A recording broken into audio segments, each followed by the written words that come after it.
আমরা মনে করি যে জুলাই গণ অভ্যুত্থানের মধ্য দিয়ে আমরা একটি স্বাধীন সার্বভৌম পররাষ্ট্রনীতির সম্ভাবনা তৈরি হয়েছে বাংলাদেশে,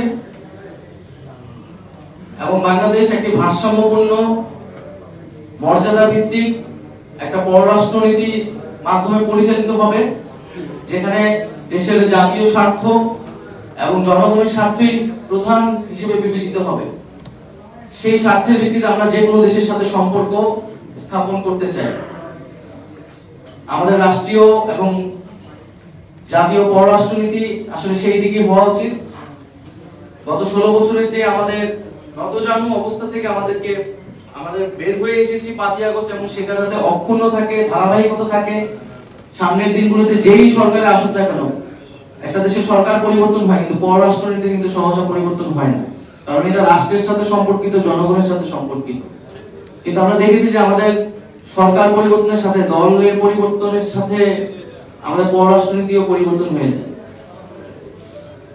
তো আমরা বলবো যে আজকের এই আয়োজন থেকে যে ভারতের সাথে বাংলাদেশের সম্পর্ক ব্যাপারে আমরা এর আগেও স্পষ্ট করেছি যে সমতা, ন্যায্যতা এবং মর্যাদার ভিত্তিতে আমরা যে কোনো দেশের সাথে সম্পর্ক স্থাপন করতে আগ্রহী।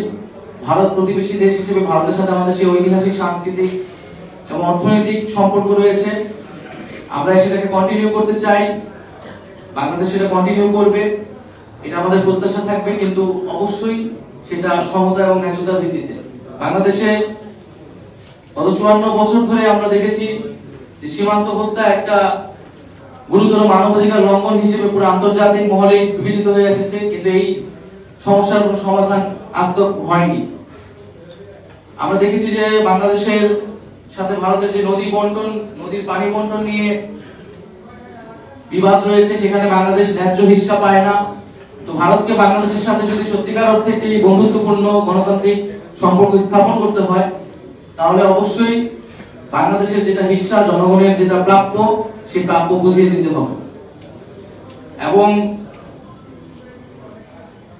আমরা বাংলাদেশের পক্ষ থেকেও এটা বলতে চাই যে ভারতে যে সংখ্যালঘু নির্যাতন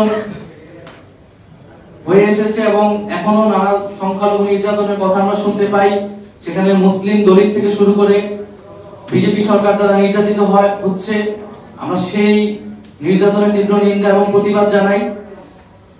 আমরা দেখি যে ভারতীয় মিডিয়াগুলো বাংলাদেশে 5ই আগস্টের পর থেকে বাংলাদেশ বিরোধী প্রচারণায় ব্যস্ত, বাংলাদেশে হিন্দু নির্যাতনের গল্প তারা প্রচার করছে। আমরা বারবারই সাম্প্রদায়িক সম্প্রীতির কথা বলে এসেছি।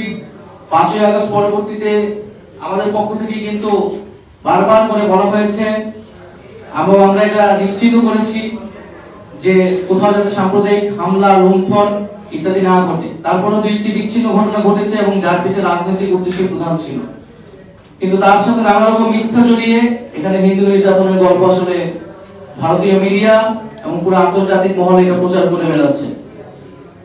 আমরা মনে করি রাজনৈতিক হস্তক্ষেপের উদ্দেশ্যে হিন্দু নির্যাতনের গল্প প্রচার করা হচ্ছে, এবং এই ধরনের গল্প প্রচার বন্ধ করা উচিত। শেখ হাসিনা এবং আওয়ামী লীগের নেতাকর্মীরা এখনো ভারতে অবস্থান করছে।